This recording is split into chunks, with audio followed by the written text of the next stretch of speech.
it, let's do it, let's do it, let's do it, and do it, and do it, let's live it up, and do it, and do it, and do it, do it, do it, let's do it. Nobody appreciates a full room like this better than a comedian. I meet a banker, a comedian, a banker, you get it.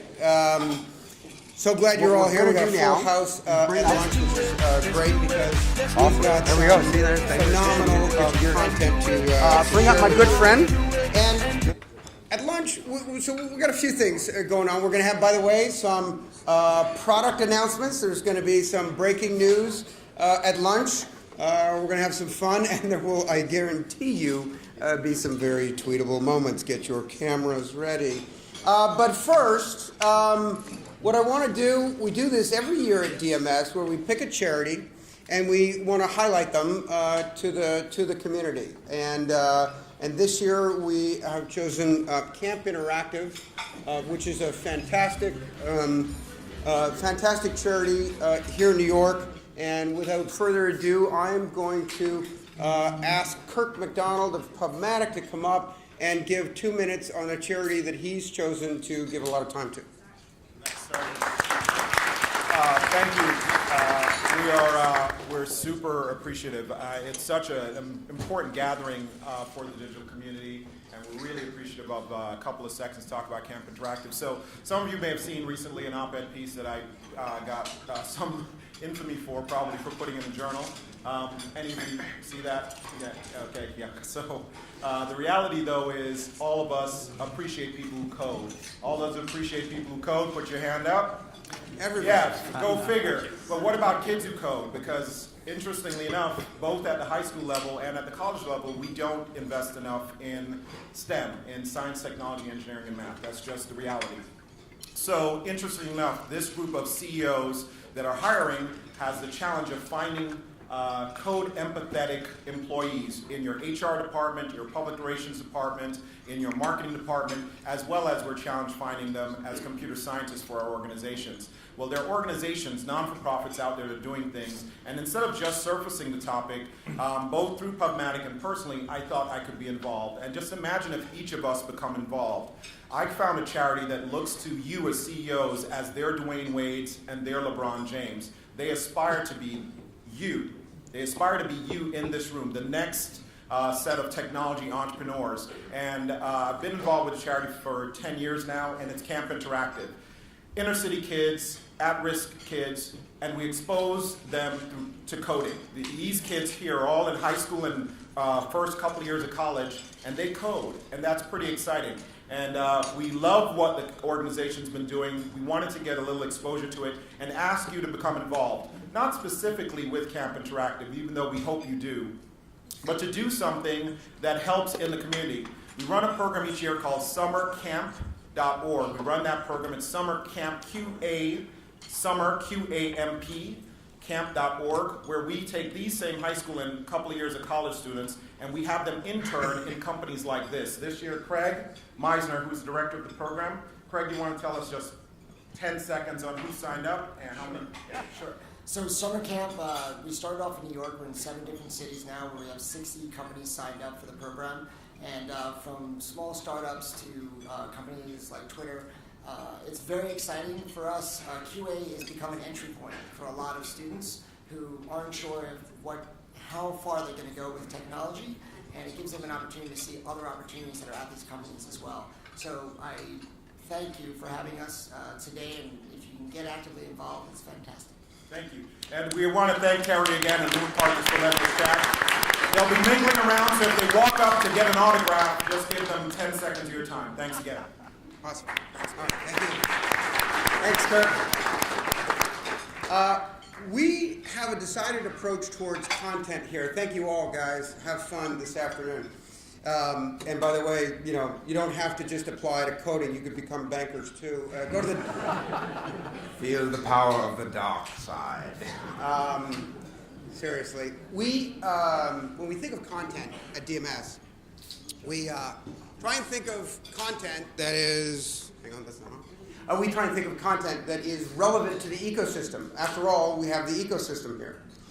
And my friend Scott Meyer runs Evidon, and they showed me a product that they have developed, and I thought this would be a fantastic piece of content, short, sweet product and approach they're taking, which has the effect of bringing life to the Lumascape. So with that, I'd like to welcome up Scott.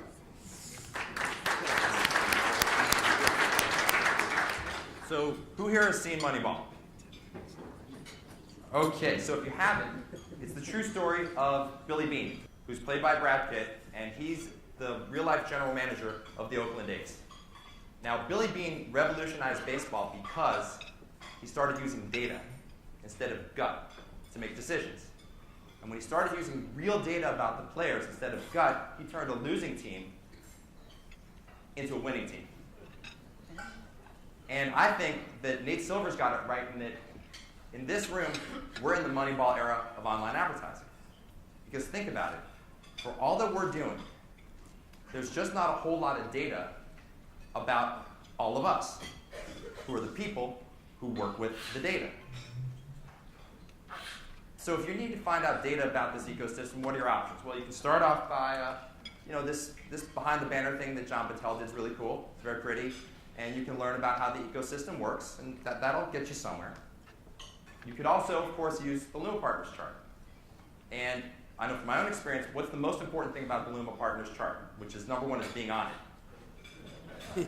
And then once you get on it, you say to Terry, okay, listen, I'm in the wrong bucket, right? And I got to be just like AppNexus. I want my own bucket. Right, so that's that, but it pretty much stops there. But imagine for a second, you could actually bring the Luma chart to life. You could see who was working with whom, who really had market share, who had scale, who was making things happen. Well, that's what we're talking about today, because now you can. Because this map, which everyone has known exists, but no one's ever been able to really see, this invisible web is now visible. And so that's why I'm happy to announce today the creation of Evidon Labs. Now, Labs is the first objective, comprehensive market intelligence service for this ecosystem. It's never existed before. The special sauce is Ghostery. And looking around this room, I know pretty much everyone here is running Ghostery. If you're not, Ghostery is the most popular consumer transparency tool on the web. It runs in your browser, on your mobile phone, shows you everybody that's tracking you on every page on the web. Inside of Ghostery's 18 million users, there's an 8.5 million member panel that opts in to share data back with us, and it's given us now incredible reach. 8.5 million people, 2,800 tracking scripts, 150 million URLs across 26 million domains. So to show you how Evidon Labs works, I'm going to tell you a story about one of my favorite places in the world, which is Belize. And I'm going to tell it to you from the perspective of 3 different people. From Becky's the CMO, from Robert, who's the beleaguered account director at the agency, and from Connie's perspective. She's the hardworking sales rep at the DSP. And I'm going to show you how all of them played Moneyball using Evidon Labs. So let me start with Becky's story. So Becky is the CMO of a travel site called FantaTrips.com. And she's charged with obviously driving more conversions. She's got to get more people buying trips to Belize. She's maybe here at this conference. She's hearing all about these awesome acronyms, RTB, DSP, DMP, all sorts of soup. And so she naturally calls Robert and says, hey, you're my agency. Explain this one to me. You guys are experts, right? So Robert says to her, I'm on it. Got it. Be right back to you. Hangs up the phone, and you know what he says next?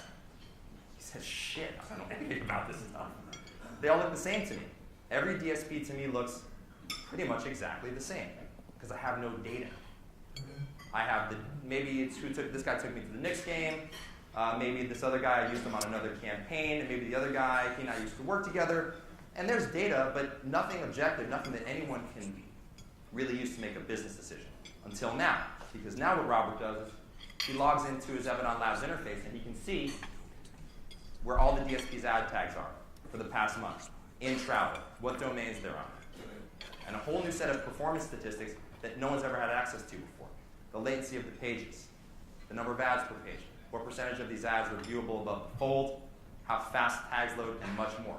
So now, he's in a different spot because he picks up the phone because he sees that one DSP actually finally stands out from the crowd, and it's the one that Connie sells for. Why is that? Well, it's because Connie's inventory is deep in travel, on fast-loading pages that are uncluttered with viewable ads. Her tag itself loads very, very fast, and he figured this all out using Evidon Labs.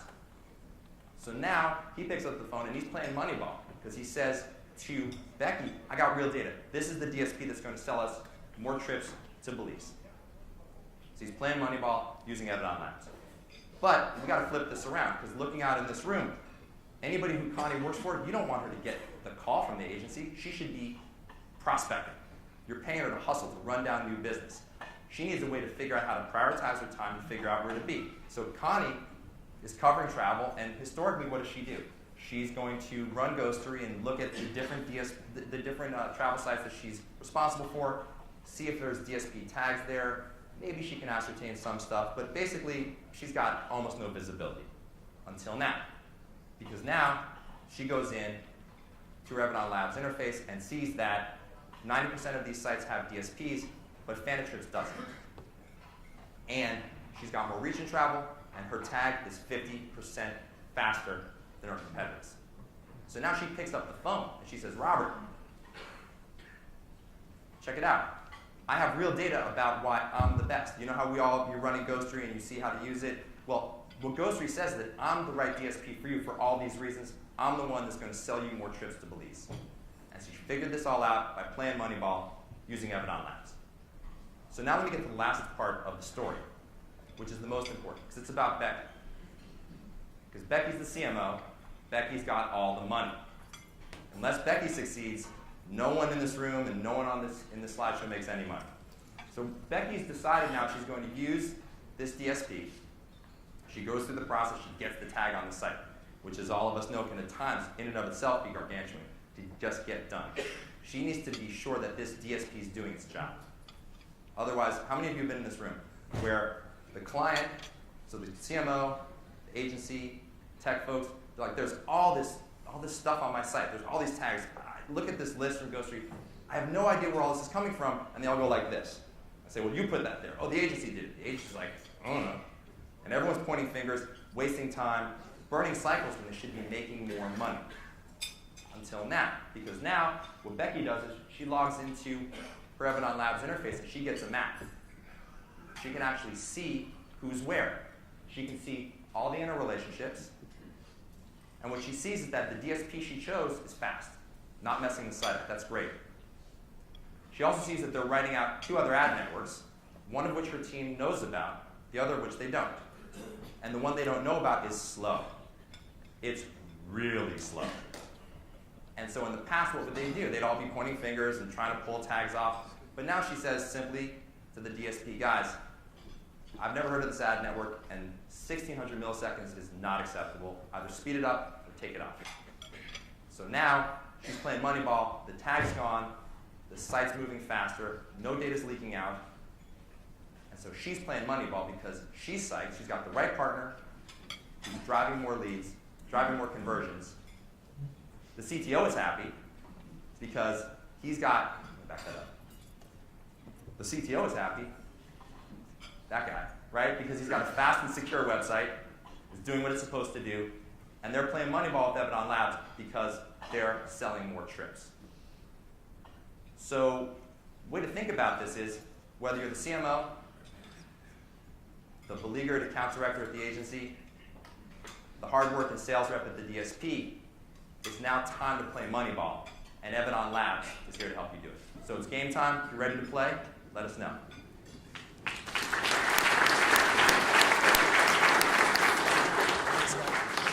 Thanks, Scott. Cool stuff. And I don't know, how many of you saw the Federated Media John Battelle imagery thing that shows, yep, lots of hands. It's really cool. Check that out too. So you got now a way to visualize it, bring it to life. More on that later. because we're going to do a little bringing to life of Lumascapes ourselves in a couple of ways, actually. And now you've got a way to make it work for your business. At this point, I'd like to invite up Rick Chavez, Chief Solutions Officer of Microsoft Advertising, who's got some very interesting perspective.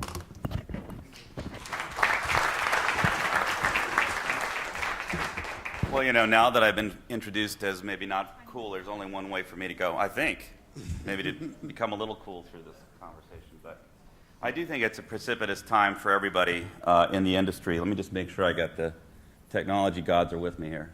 Okay, good. It's a precipitous time for all of us, and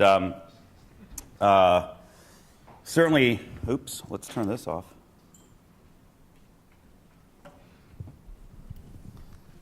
Okay. Excuse me. Oh, good, you're not seeing that. Great. It's an amazing time for all of us, without a doubt. And one of the things that I was talking to Terry about before coming here is that there are a bunch of cool things coming. Actually, we had a pretty cool announcement yesterday. Did people see our cool announcement yesterday? I don't know if we got any street cred for that, but we certainly announced a new Xbox, and there are many of those kinds of things you'll see from us. But what I wanted to do today was actually, I got a little hint from Terry about this, which is not shill for what we're doing. I'm not going to talk about our products today. I'm going to actually talk about what I think is a challenge for all of us. So maybe some of you wanted to hear more about that. Maybe you didn't. But I want to take this up and talk about, I think, a challenge for the whole of this industry, because as excited as I am, and I think a lot of us are about where we are, we got a lot of work to do. And here's the contention I'm going to make. I'm going to make a couple points. Often when I get asked about what's next for digital tech, and we always get this question, I have sort of 2 points about that. Number one, what's next? And I think I'm going to stay here. I'll try not to pace. Can you hear me when I'm here better than when I'm pacing? Okay, I'll stay here. Number one, what's next has everything to do with people and not with tech trends. So just to be a little provocative, because most of us spend our day jobs and much of our lives with tech and tech trends. But what's happening is we're entering an era where people are integrating digital tech into their lives in ways that outstrip the performance of technology, right? So what's next, number one, has everything to do with people. Hey, and I'm gratified to hear the comments of the earlier speakers this morning who talk about users and consumers. But I'm going to make a little bit of a different argument. I think we talk about, but the question is, do we anchor ourselves in really what people care about and look back from that to tech? Or are we starting from tech and looking out to people? So number one, what's next has everything to do with people. Second, that having said that, there's actually some really cool technology things that we're excited about that I think everybody in this room has to be a part of, which is that technology will succeed when it disappears into the fabric of people's lives. So the best tech is something that inspires ideas rather than uses. I love Twitter, right? There's a bunch of examples, but hats off to the Twitter folks, right? Began as a way to tell your friends about what you had for lunch, and now it topples governments, right? So put another way, in the next wave, what I believe is people will tell technology what to do, not the other way around. And this is a huge shift, right? It's a huge shift because first and foremost, I don't know about you, but I've lived my entire career in technology, right? And so many of us have been taught that we innovate new technology, we harness technology, we invest in technology, we do technology deals, and we consolidate technology into new growth categories. And Terry, I do think there'll be consolidation no matter what, so you guys will be busy. We're all technology lovers, and if anybody knows me, I'm guilty. I'm probably as guilty as anybody in the room. But what I'm going to say is that for what's next, we may be peering through the wrong end of the technology telescope. So let me unpack that a little bit and talk about what I mean. I'm going to go through this quickly, but if we think about what's happened over the last years in technology, what we had in the early days, right, was a lot of creation of the internet, and I'll just fast forward to circa 94 or so when Netscape was announced, and then 96 when the late 90s, which I referred to as the time of the great happiness, right, which Web 1.0 is a great time for those of us who were there, right? It taught us a couple things. Number one, digital tech would eventually be disruptive to business models. The second thing is never confuse a clear view for a short distance, right? Because it was an incredible time. It was a rush toward new business models, new consumer ideas in particular. I mean, how many of those do we remember? They were fabulous. And the notion that innovators had the power to change the world It helped, though, they were backed by big buckets of venture money. And these were heady and fun days. The focus, again, is on technology. We're taught to focus on technology, be the next growth leader in an entirely new category, make a lot of dough, run it up the hill, do a great IPO. But the problem was people were intrigued at the time, right? They were intrigued, but just not ready. And so the customers for Web 1.0 businesses just didn't show up. So again, we learned, don't confuse a clear view for a short distance. And then with the dot-com bomb, I think what we had in the collapse of that was this interesting power shift, but it was still all about technology. And the locus of power shifted from enterprises really to the big publishers who had the ability to invest in digital content and the services that people wanted. And you know, if you're on the enterprise side into this game, you kind of thought about the consumerization of IT, maybe wistfully, right? If you were on the publisher side of this game, you didn't really care about that. Your boat was rising, you were fine. The locus of power and investment had shifted to digital infrastructure, right? And during this time, there will be light.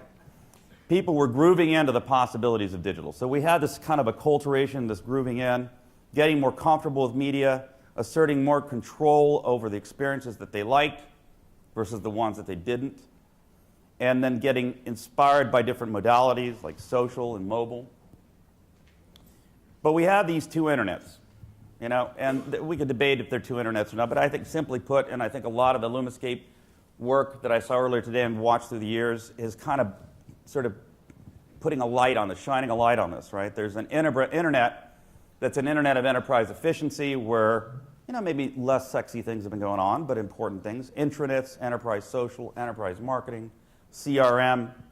And then there's the internet of consumer engagement, right? Of portals, publishers, devices, and service that people like for those devices. But I think that we all know that something, or I certainly feel that something's brewing.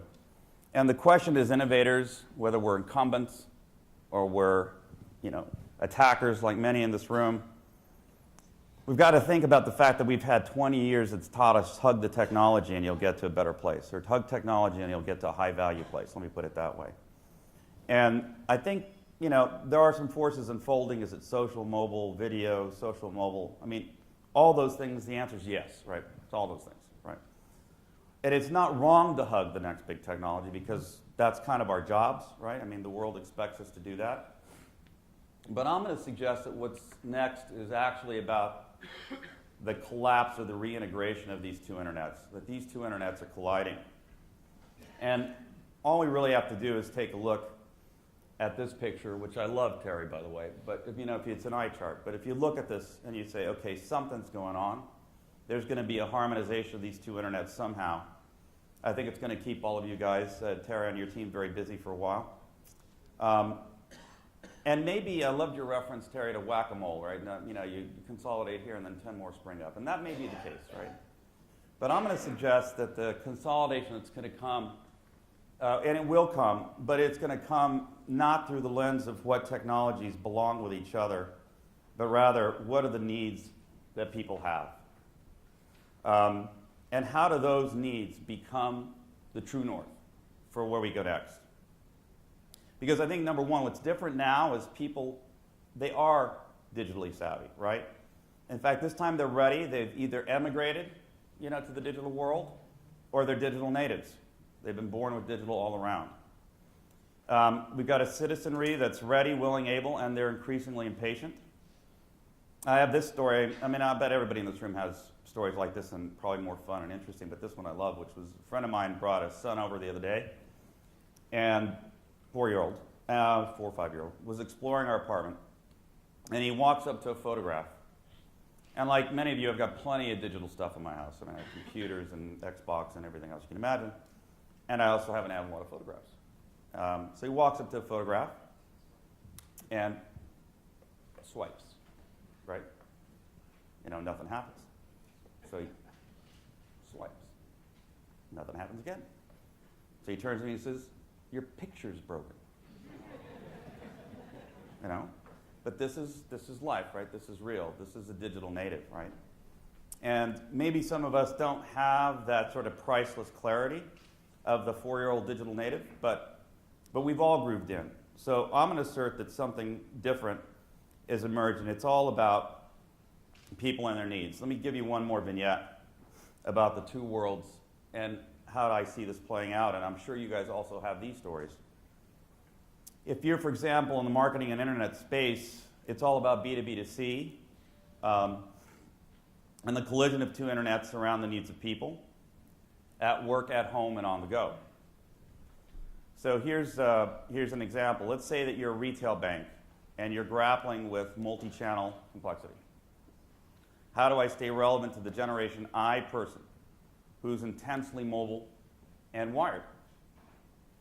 How do I know that she's, for example, had a recent life event? And that could trigger new needs, most likely ones that could benefit from advice that might start digitally online and continue in a branch, or start a branch and go digital, right? So that's the business enterprise looking at a customer. So let's flip this on its head and look at this from another lens. Let's say that I'm a, and by the way, none of my examples have to do with us, as I said, just to remind us all, but let's just say that this is a fictitious publisher view. I've got a popular media property for finance, and now I'm grappling with the challenge of my media needing to be relevant with the person who walks into a branch office, who roams about with a mobile device. And my question is, how do I engage in a rich and relevant way? How is it that I can get to that person in a moment of need to either drive cross-screen engagement and ideally more advertising revenue, because that's what I care about. So look, there's lots of examples like this where the business or the enterprise is looking through one lens and the publisher or consumer is looking through the other lens, and they're all resolving at the person. And so we could all chase this by trying to organize the next technology, hug the next technology, figure out more channels as it gets more and more multi-channel. And none of those things would be wrong, and I think we could make a dent. But I think if we want to understand what's next, it's really about not hugging the technology, but instead looking at the needs of people. So here are my points. We've got to start with the person and work back. This reverses a lot of the logic that we've all been taught. It's a sort of an out-of-body experience I think we have to have, particularly as technology people. And we have to understand that people are grouped in and comfortable, and they want technology to wrap around their needs like a comfortable blanket. They don't want it to be something they've got to shoehorn themselves into. They want the technology to adapt to them. They expect that, and they're increasingly impatient. So winning in the next wave has something to do with inverting our strategic logic, with starting with people and working back. And we've been doing a lot of work on this. And we think it's a massive opportunity. And I think it'll take the ecosystem of everybody gathered here, everybody, investors, marketers, innovators, and then some to pull this off. So, okay, so let's say that you do buy the basic logic, right? Because we talk about consumers and users. Then the question is, if it's about goals and completing tasks toward higher order goals that people have, what goals? What needs? Can we discern them? Because if we could do that, it would mean a lot for experiences we could create, new ways of monetizing those experiences that might move the ad business into something altogether new, that would create different opportunities for marketers to bond their brand to people in ways that people actually want and invite. So it has big, big implications if we could actually pull this off. And so we believe the good news about all of this is that we're all consumers, and we all are workers. We have a work life and an outside work life, right? These two are just part of who we are. So we think that a lot of the sources of value for this are not at all new. In fact, they're quite comforting because they're very old. Digital content and technology certainly has unleashed the possibility that people can signal in fundamental ways and tell the world about things they care about. But then again, when it works, it's not about the spray and pray advertising or the advertising maybe that we know. It's about experiences that endure, that meet people in their lives the way they want to be met, that follow users through their decision journeys, not through the way we might like it to be, our marketing funnels. So what needs? let's think on this. Let's unpack this a bit.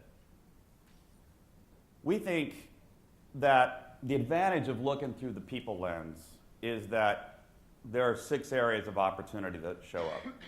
And we're doing a bunch of work on this. It might be that we find there are 5 or 7, but I don't think so because we've looked at this hard. And we think that what people actually care about are enduring areas of value that are global, they transcend boundaries, and the good news is that people pursue them in the material world with whatever digital devices they have. And we look at these as home comfort and convenience. I want to be comfortable in my home. I want to be able to live the life I want, and I want things to work for me. If I'm a mom, my world and the way I think about home comfort and convenience is radically different than the 20-something bachelor, right? And I'm going to go through these quickly. Wellness. I want to be well in the first place. I'm not looking to be sick and then get good care after that happens. Financial security. Again, back to the person who was recently married. If I've been recently married, then I now have a different set of needs. I have a heightened need to think about my future. And it's not so much money management or bill paying. It's about how do I do the things I want to do over the course of my life. Education is shifting radically. Fun, what I do, how I do it. Sorry, I'm behind this.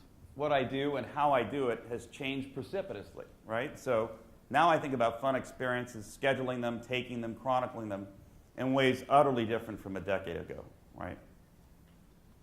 So, and purpose is the last one. You know, now we think about technologies as able to topple governments. Think of the Arab Spring, Twitter, and the new Egypt. So these are the places we think where all this is heading. And I think as I'm running a little bit short on time, I'm going to go very quickly, if I can, through one. I'm going to run one vignette about how I think these experiences are going to move towards something we're calling integration innovation. It's not so much about, again, fundamental new tech innovation, but how is it that we wrap technology around the things we care about? But again, it's the technology infrastructure and that is listening to what the user wants and adapting itself to do what's asked. So what does all this mean? 2 internets converging, people as the true north, thinking about 6 areas of need, which could be tremendous opportunities for marketers. And at the end of the day, then the question is, how is it that we move forward? What's next for all of us in the room? And I'm going to say that there's a tremendous amount of work for us to do. To focus on fundamental needs and goals, we have to actually move technology to be about 3 fundamental things. That technology should be increasingly human. It should obey and work with natural gestures and natural user interaction in the way that people expect. The little boy who expects to swipe should be able to swipe. It should be intuitive. It should anticipate where we're going and help us get there next. And it should be safe. If I decide that I want to give permission to an application to do something for me for the duration of my goal and my need up until the time I get married, I've given permission and I've given my data. And at the time the marriage is over, the data expires. So our view is the end of the rainbow for all of this is I started off by saying it's about people and not technology. But the real point is it's an extraordinary time for technology when it will win when it becomes fabric that just sinks into the background. And in a sense, it's the time when technology finds its best moment by becoming its most transparent. For those of you who like Arthur C. Clarke, the famous quote comes to my mind, anything that's any sufficiently advanced technology is indistinguishable from magic. For us to move into that world with the 3 pillars, human, intuitive, and safe, technology has to be increasingly the kind of thing that obeys people and does what they want and allows them to adapt and adapts to what they need versus the other way around. Thanks. Thanks, guys.